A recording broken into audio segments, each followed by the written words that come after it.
We should just start every video with that, just Carolyn being like, yeah. Hey there, welcome back to another episode of the Support Ops Hangout. I'm your host, Chase Clements. This is a show that helps you deliver a better support experience to your customers.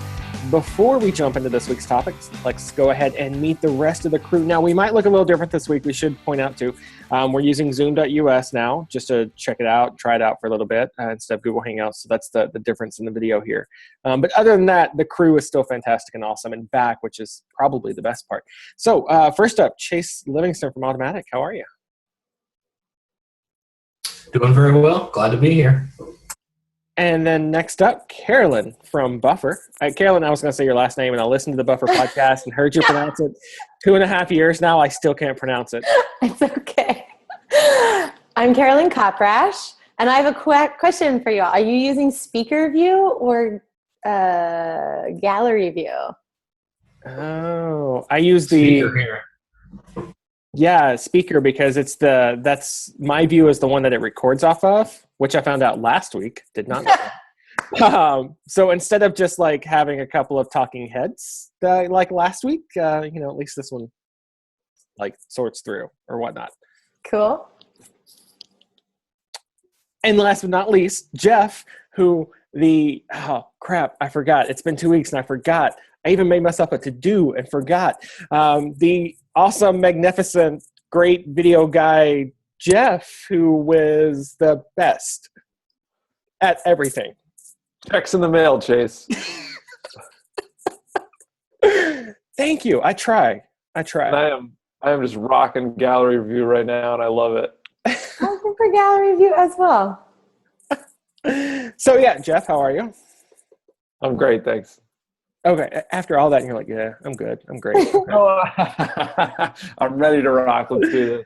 Cool. All right. So this week, question from one of our listeners, Andy Small, and it was a really great one too. He sent us a tweet and was asking how we convince the dev team, the development team, to actually listen to support. And that's one of those things where, we've been doing this show, like I said, for 2.5 years now, and there's still one of the things I still keep hearing over and over is just not only like how to make your support team better, but to actually how to get other people to listen to your support team. Lots of companies out there just see customer support as another expense, a cost center, or one more thing that they've got to figure out how to minimize the cost on. And we all know, and your listeners know, that you're more than that. So this is the week that we're looking at growing your team's influence and convincing other teams, convincing the rest of your development team to actually start listening to what you've got to say. So Jeff, let's let you take the first swing at this. Your role came out of, you came out of the support team into your new role. So do you think that that's part of it? Should teams be looking at not graduating per se, but like basically sending support team members out into other roles as they start, gaining more experience and things like that? Is that a good way to kind of like spread your web of influence? I think so. I think that's one good avenue. But even more basic than that, I think that the company itself should be putting people who put the customer first in positions of making decisions about the customer's experience, which is like 75% of the roles at any given company. I think that if you don't have that, right, and perhaps the person who originally asked this question doesn't have that, I don't know how to turn it around, right? Like how as a new employee or someone coming in sort of one of the lower level positions and maybe not like a position of leadership or a VP position or whatever, can start to say, hey, we need to change the culture. I think we could probably do a whole show on like the small things that you can do, right? The things you can do to sort of start that snowball forming. But I think it's incredibly important that the company put people in those customer-facing positions, that they put the people who care about the customer there. So maybe that's graduating from support. Maybe that's graduating from like customer success, something related to support. Marketing seems like a really good position for that as well, because you're thinking deeply about your customer set. There's a lot of different positions you could do that from, but I think the company culture part comes first. Yeah, Carolyn, what do you think? I see you shaking your head there. Yeah. Okay, good. Moving Ramble on. an agreement, but I'm not going to. See, again, short, simple answers. She's like, yeah, whatever. Yeah, So- what I said. That was great. I've spent some time listening to myself on podcasts recently, and I am trying to work on that. Yeah, so No way. It's just got to be you, Carolyn. We want you for you, Carolyn. Just be yourself. I promise I will. Yeah, good.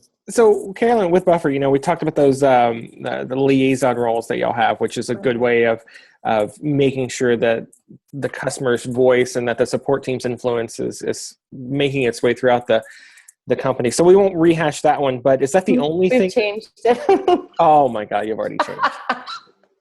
All right, so what did you change to? That's a good one. Okay, it's What did actually you very change to, similar. and why did you come? Why the change? Yeah. So it's really similar.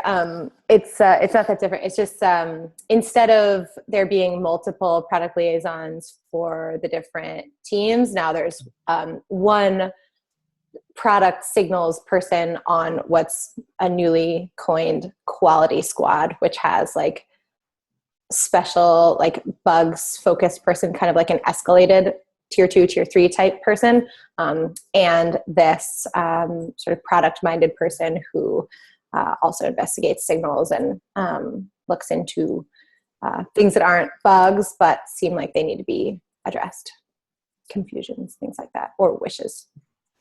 So why go from the multiple people that you had doing that, and why put it all with one person? Because I devil's advocate, I'm sure that y'all thought it out and everything else, but for our listeners and me playing devil's advocate here, is that one person now kind of going to be like a funnel that everything has to go through? Like pros and cons on that, but con here, one person has to keep all this up in the air, and then if something happens to that person or they're out or whatnot, like you lose your person.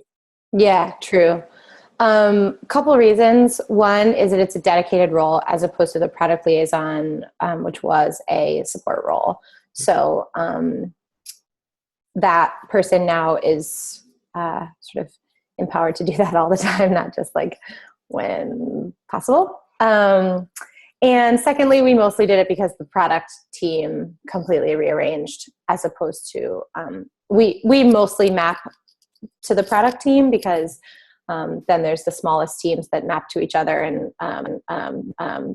they knows which group of heroes to talk to, and the heroes know which group of engineers to talk to if there's something going crazy or they have a question. So we often rearrange one day after the product team, and this was one of those cases where they kind of shook up everything and moved from plan-based groups within the product team to a much bigger like tribe model with more like areas of the product teams, which are no longer based on what plan, which makes more sense because like an individual plan user uses almost exactly the same compose box as the awesome plan user. So like if there's a compose box bug, who do you talk to? So this makes more sense for them and for us. So we were happy to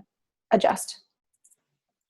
I think we also should do a podcast, like totally unrelated, but I mean, Buffer started their podcast. You need another one now, not only about culture, just call it change and just be like, look, this is what we're doing this week.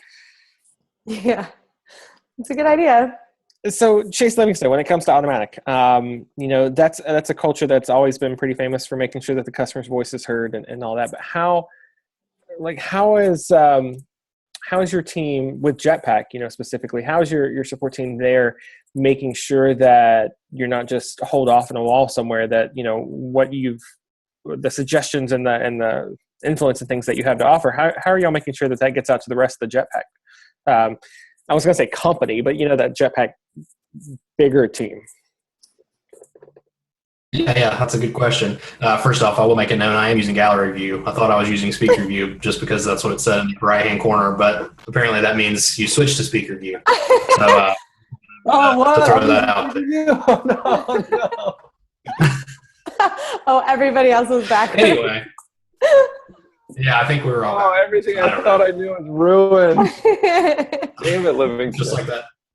The start video buttons down there are confusing too, so I don't know. But anyway, so I think one of the things we found is that we make a lot of noise to our developers, and maybe if something isn't seen as important, or maybe they don't seem to be picking up on a problem we're having or a suggestion that somebody's made, we can keep pestering them is a big thing. Unfortunately, that sometimes we have to do. For the most part, we don't have any problems with that. But occasionally, like if there's another big thing going on, or they're just super busy, we might have to make some noise and sort of let them know that what we're saying is important too, or that we feel that it's important based on what we're seeing in support.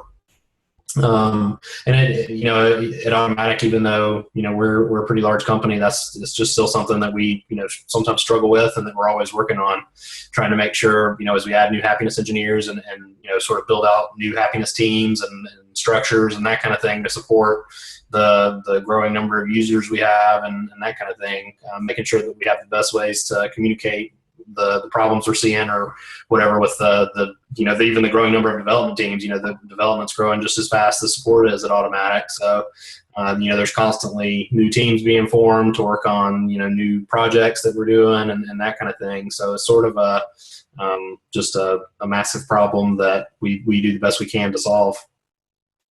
So how do you politely make noise?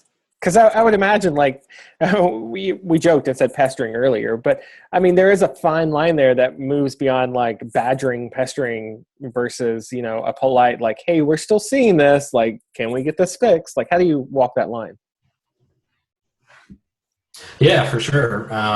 Sometimes it may come off as badgering or annoying, I'm afraid, but most of the time, I think there'll be like a P2 thread, which is what we use to communicate internally, similar to like a Basecamp thread or whatever. And so we'll just if it's been a week or two since we've heard anything back, we'll maybe ping the person that probably should be responsible or whatever, in that thread, and mention their username directly or whatever, so they'll get a notification in Slack and that kind of thing. To maybe, go take another look at it, like, hey, Joe, have you taken a look at this yet? Or could you maybe take a look at this whenever you get a chance, something like that. Sometimes it's, maybe just finding another developer that may have a little more bandwidth, depending on what's going on. And then sometimes we, just have to be patient, honestly, because maybe there really is something more important that they're working on at the moment that takes precedence over the issue that we're seeing. So it's just having that communication, as best we can with the developers, either through talking to them directly or filtering, some of those concerns through Ryan, our team lead, so he can talk to, the lead of the development team for Jetpack to, see what we can work out. Usually we don't have any problems if, maybe just pinging somebody once if they haven't looked at it is usually plenty, and they're like, oh, sorry, I missed this in the 57 other notifications I got from, email or Slack or something today. I'll, get to it as soon as I can. That's, generally it's not a problem if they don't want to work on something or they don't care what we say. It's more just they missed it in the mass amount of other, pings and things that they get every day. So it's just, trying to find the right balance, I think, between pestering somebody and just making sure that they see what you hope they can see and work on what you would like them or think that they need to be working on to make the product the best we can for our users. Can I offer two things? Well, let me throw mine in real quick. I was just going to say that if you use an emoji in there when you pester them, it's a lot better. Who gets mad at emojis, So, but onto the more serious. Smiley face always helps. Yeah. So Jeff, your more serious two things there. So two things. One from, I guess, like each side of this, and one of them is more like just from my recent experience. I don't think it's actually something we should get super deep on this podcast with something to take away. So from the support side, I think one thing that's really important, and I wish that Aaron, who is running our support team, was on the show, because I think he would talk about it better than I do. But when you talk about like the utility rate of your support team, right? How busy they are. I think 100% or like top should be considered much lower than where most support teams put it. Most people think that if your support team isn't like, I don't know, like way over like 140% utilization, then they're not busy enough, and they need more, work, or you don't need to hire somebody or something like that. I think that lack of breathing room leads to the pestering, as opposed to the like being valuable, customer liaisons and helpful in documenting issues and tracking down how to reproduce them, and that kind of thing. So I just want to make sure that that's known, because one of the best ways that I think as a company leader, if you wanted to make your support team more impactful, it's make sure you're giving them the space to be impactful, and that you're not just trying to plan out all of their time and like assign them tasks. That's something that we've certainly fallen into, of like, that support person seems to be getting cereal and not doing something. Maybe we should like assign them to something. But that free time, if they really, really care about the customer experience, that free time will go to really, really great use. The thing I was going to say from the other side, and I don't think it's worth getting into that deeply, but something for support leaders who are listening to this show to think about, is we've tried really hard to reduce the direct communication between people around specific issues. So meaning, like, as a support person, if I notice a bug, I don't go directly to a specific engineer who like worked on that before and say like, hey, there's a problem with this. Like, do you think you can help me? And the reason it's a really tough balance to hit, but the reason for that is that people will then be on the hook to support what they built forever, instead of the knowledge being spread throughout the team. And that's a very active decision that teams need to make. If somebody built a service a year ago and they have to continue supporting only that service, it really hampers how the rest of the team can handle problems. If that person's out on vacation, that person leaves the company, that person needs to build a new big service that then has to be supported. That's something that we think about a lot, is like reducing the psychological burden of engineers who see like there's a problem, but they're currently wrapped up in another project. So just something for a future show fodder, maybe. I would also like to add something. Is my sound crazy, by the way? No. Okay.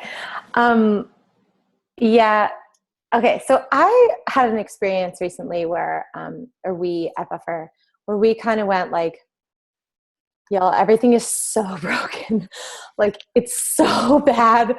Like, can we just like stop the production line for a second? And our experience wasn't that everybody went, oh, fine. They all went, really? And we realized that like the level of, unless you have a really intentional and organized process for measuring and analyzing and reporting on the quality of a product, then like for the most part, what face the support team is making in a meeting is like the measure of quality. Like, and I would actually love to have maybe a whole separate conversation about this, because we realized that we were the measure of the product quality. And I don't think we ever fully internalized that. And so we had been trying to protect them and not pester them, and like, oh, I'm sure they're working on really important stuff. And like, they know, they can see, it's just like, I mean, they're in the product and they hear from customers, like, I'm sure they know this is probably working on something more important. They're probably not. They probably just don't know. So like the level that you think you're pestering, if you are generally like a kind and thoughtful person on a support team that's generally like trying to do right by the, like, I would really say wherever you think your bar is for pestering, like double it. It's probably way too low. Like, you probably want to be in communication way more than you are now. Like, it probably doesn't hit pestering status until much later, because in my experience, they don't know unless you tell them. Yeah, and that's especially true. So, smaller teams, everybody probably knows what everybody else is doing on a day-to-day basis. As your team grows, I mean, Basecamp is 49, 50 people now. I can't keep up with all of it. And I know other people can't keep up with everything we're seeing in support. So that's one of the reasons why you have to over-communicate and be very explicit. This is exactly what we're seeing. A lot of times with us, it'll be, so we're seeing a certain bug or whatnot, right? And we want to make sure that it gets out to the rest of the team so we don't forget about it. We'll post a message in one of our base camps, and then every time that we come across it again from a customer report, we'll make sure that goes on that same thread. And that kind of, for me at the beginning, like Carolyn said, it felt like it was a little pestering because you're literally leaving like and here's another case comment, and here's another link comment. For me at the beginning, it kind of felt like those kind of annoying like +1 on feature request threads that we always see from customers, which can kind of, but I think the more that you do it, you're right, Carolyn, it's that level is way higher than I thought it was. And I still don't think I've actually hit that level yet. And I've pestered on some threads. But yeah, I think you're onto something there. Don't be afraid. Like, just because you think you might be an annoyance to somebody is not a reason why your customer has to take a back seat on something.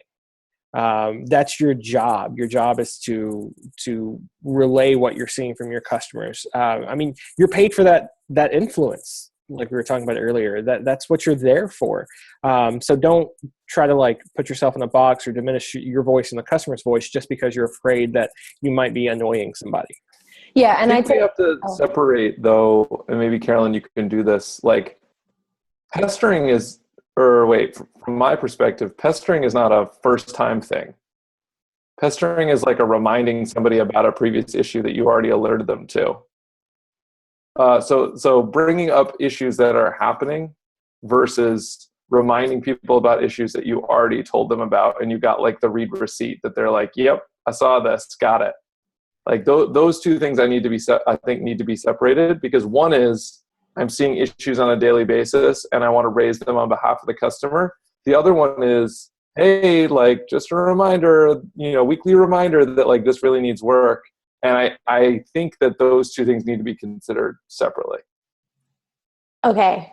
I have a couple of thoughts. So the difference between we're seeing this every day, this is a bug that's coming up, that's a continual, that's the way I've been using the word pestering.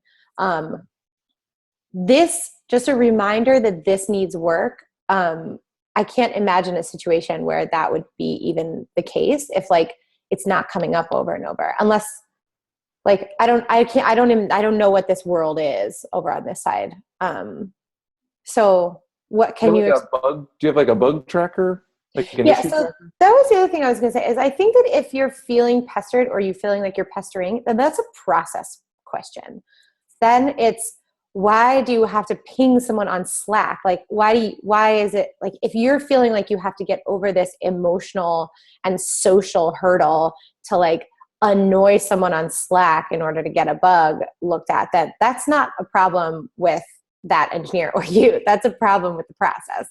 Like, they're then clearly, if you've outgrown the ability to just ping your engineer in Slack, then that's the problem. If you feel like you're pestering, then you need to use GitHub or whatever, or whatever people use to track bugs, which I'd be curious to hear what everybody uses. What do you use to track bugs? We use GitHub. We use Basecamp, of course. We use GitHub for Jetpack, but some of the other stuff we use Track, TRAC, which is like a Subversion SVN thing that's WordPress specific, I guess, or the way we work specifically. Cool. Yeah. Anytime I would say lean into one of those tools if you feel like you're having to pester. Whether it's this needs work and I'm reminding you, which is a little confusing to me, or this is still coming up every day and like you need to know every time it's coming up because you need to be able to properly prioritize it. Both of those sound like the same thing to me. Like the one world is, I just heard about this for the first time. I want to log this somewhere. I don't know whether it's happening a lot, but it seems like a problem. I want to log it. The other one is, yep, just answered my third ticket today, and all 3 times I let you know personally, perhaps over Slack, that I got another one, right? You see a lot of those types of even like GitHub comments around like, yep, and another one. And it's like, what you're creating, call it whatever you want. Maybe it's pestering, maybe it's not, but what you're creating is psychological burden for the person who's like, yes, I would love to do that right now. I need to finish this, and I would love to prioritize that problem for you. No. The 3 notifications per day is like kind of crazy. No, I couldn't agree less. If you have 3 cases today, that person should drop what they're doing. And they should know. And they should have the right to make that decision for themselves. And the product team should be able to say, oh, this came up 3 times. Then let's talk about that and decide whether we want to drop this thing. Wait, but let's talk about it and decide.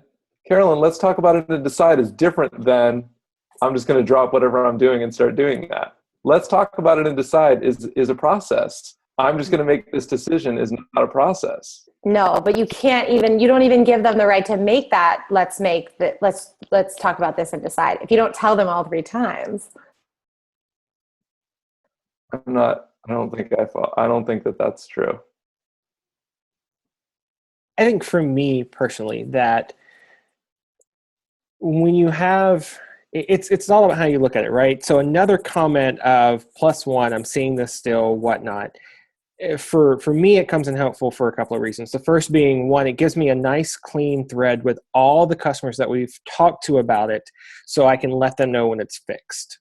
2, it gives the designer, developer, whoever's going to be fixing this bug or working on this feature or whatnot, it gives them cases to look through to find out exactly what's going on and be able to see it from multiple different perspectives from different customers and things, which is really handy.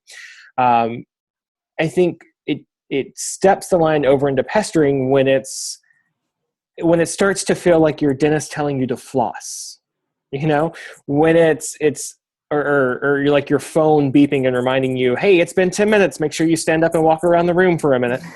I think there's a way to be nice about it. I think there's a way that you can keep, whatever team is looking at the specific thing. I think you can keep them in the loop and let them know that this is an issue. I think when it becomes pestering is it's strictly, and here's another one, and here's another one, and here's another one. Like, yeah, here's another one, but tell me why this one is important. Like, why are we adding it to this comment? Like, what's different for this one versus what we've seen already? So I don't know. That's kind of how I look at it anyway. It's hard to talk about in the abstract because I think actually if you set up 3 in an hour and it's like part of the core flow, you should not be putting it in the bug tracker. You should be going into Slack in like a team broader channel and say like, hey, I think we have some like major alert problem that we need to resolve here. Right. If it's like, hey, I'm like digging up this bug from 6 months ago because I just found my second case of it, but why haven't you fixed it by now? Yeah, that's just something where the benefit of distance is and making an intentional decision about what to work on can be a really big. It's just somewhat counterintuitive, but it's like a really important step, I think, in the process. So otherwise, you will find yourself kind of tracking that stuff down, and that's all you do. Making a note. I'm just going to put a whole episode aside for this. Sure. Because there's plenty to talk about. But one of the other things I did want to talk about before we wrap the show up, because I think it's important to bring it back to the original question: how do you get your influence back out there, right? How do you do it in a friendly way that's not pestering, that is growing your customer's voice and your support team's voice in the product? One of the things that I think is really helpful is doing all hand support or everyone on support or whatever you want to call it, right? So I'd be curious to hear about y'all's perspective. Chase Lucas, we can start with you on this one. Like how every new hire goes through support first, which seems like a really good breeding ground. That's the wrong phrase to use, but a really good way to kind of get them ingrained with the support feeling right out of the gate. Yeah, I think that's definitely a big part of the idea is making sure that even if they're going on to become a PHP developer or a designer or whatever the case may be, that they think about support at the top of their mind, because that's what they started out doing at the company, on their first day was, support. So they always keep that in the back of their minds when, dealing with support, and also when doing their normal job, whether it's designing a new interaction or coding a new screen or flow or whatever the case may be. So yeah, I think that's definitely one of the big reasons that everybody does that. And then everybody rotates through support once a year, regardless. So you start out on support, and then once a year, everybody on a sort of a rolling basis, each team rotates through support. So you sort of constantly get that reminder and see, what's changed in the last year from the last time you did support. Yeah, and for those companies that are worried about that scaling up too, I mean, automatics is massive, but I mean, Amazon does that. Everybody in Amazon spends time working the customer calls and emails and things like that. So it doesn't matter how big you are. Like, it is feasible, as long as we've been talking about processes, as long as you have the processes in place, you can bring your entire company through your support just to give them that experience. Carolyn, I know y'all do the Buffer Boot Camp. Is that anything like that in it, or is that after they get hired? Sometimes it can include some support. It's a little bit more case by case. We do end up doing some all hands support on retreats. So that's kind of when we do those rotations. I did want to add, I asked Andy a little bit more about this question, and I feel like we focused a lot on bugs in this, and he was actually talking about feature requests, which I think is a totally different conversation. So we might need to do part 2 next week on this question. So I just saw his reply tweet. So. All right. Well, I got that one. So yeah, Andy, make sure to listen to part 2 on this one. I'll own that one. That was the host just chasing a rabbit trail. No, I think there are 2 different conversations, and they're both really valuable. And besides, challenge cake was thrown, so. Multiple challenge cakes from Carolyn on this episode. Wasn't the original question even a higher level than like tactical issues around bugs? Or I don't actually know specifically. Now it sounds like feature requests, but it didn't sound very tactical, the original question. It was more like, how does support get that strong voice at the table and make sure that they have that, which is like a very well treaded topic on this show, but still something that is like really challenging, especially if you're at a company that doesn't just pull the chair out and say like, sit down. I think that there's like a conversation that we missed there as well.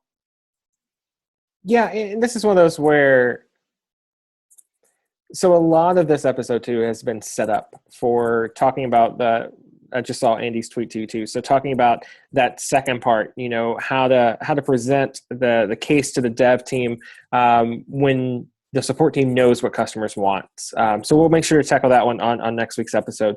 And yeah, Jeff, I think you're right. I think that we kind of keep treading over the pull out a chair and have a seat kind of conversation, because it's still a problem.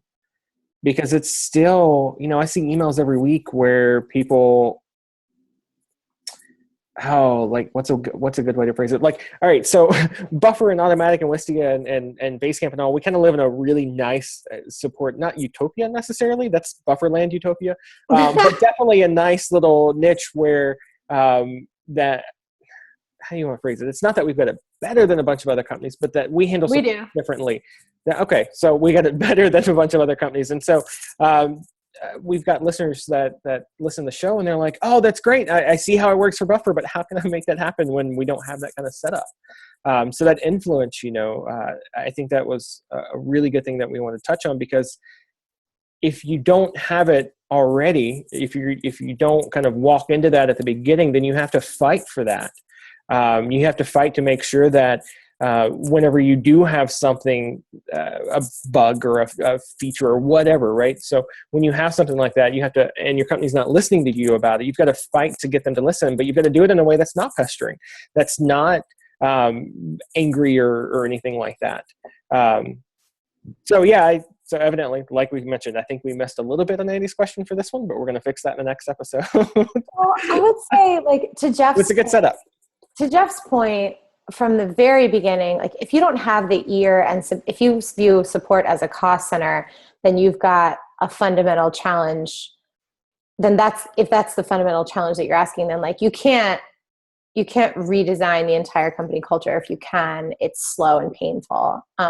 So I would say this answer still works. Like, okay, whether you have the product and executive team's ear or not, you still kind of have to start with like, okay, what do I do today?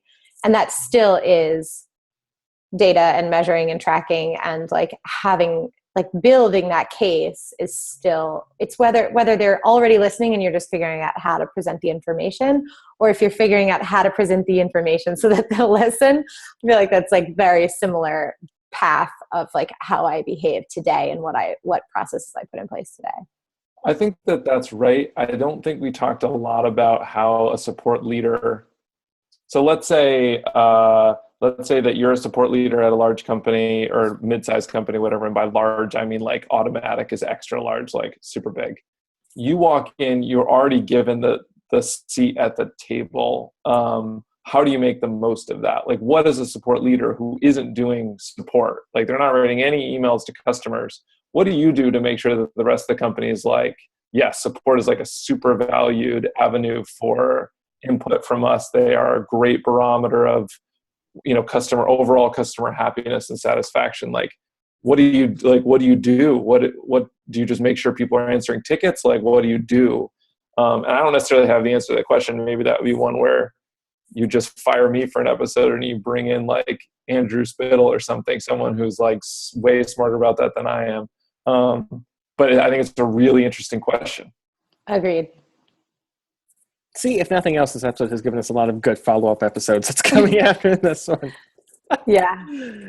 All right. But yeah, I mean, tactical stuff like we talk about, and we'll wrap up with this. So like we mentioned, you got to have, again, processes in place to kind of get your influence out there, regardless of how big you are, how much influence you've got or whatnot. You've got to have processes in place to make the most of some of this. And, you've got to be able to communicate and over-communicate, but do it in a way that isn't pestering or nagging or anything like that. And then the last thing we talked about, with that everyone on support or having, your new hires roll through support, I think that's a good way. That's something that you can pitch to your executive team or whatnot, and not disguise it, but be like, hey, I think our designer is going to get a little bit better base if they come through support first. Can we try it with the next hire? And kind of see how that goes. So that might be a way to like sneak that influence in there. But yeah, all right. So before we like make any other rabbit trails or anything yet, that's our take on this episode. We're going to line up the next one. Like we talked about, the two that's going to come next. The second question from Andy about how you kind of do with your roadmap and things like that. Then I really like Carolyn's topic there about the how did you say it? The quality of your product is on your support team's face. Yeah, like how do you define and measure quality, maybe? Because we realized too late that it was whether the support team like wears makeup and dries their hair in the morning or not. Like, what face are you making in the meetings? Yeah, and Jeff had a good phrase there, the barometer. I like that. That's a good analogy there. So yeah, we'll line those up for the next episodes. Until then, go ahead and hit us up on email. It's hello@supportops.co. We're on Twitter @supportops there. We'll have show notes, shout outs, and everything else that we can think of in the newsletter. You can sign up for it, supportops.co/newsletter. That goes out once a week. So that's it. Thanks again for listening. And until we see you again, have an awesome week.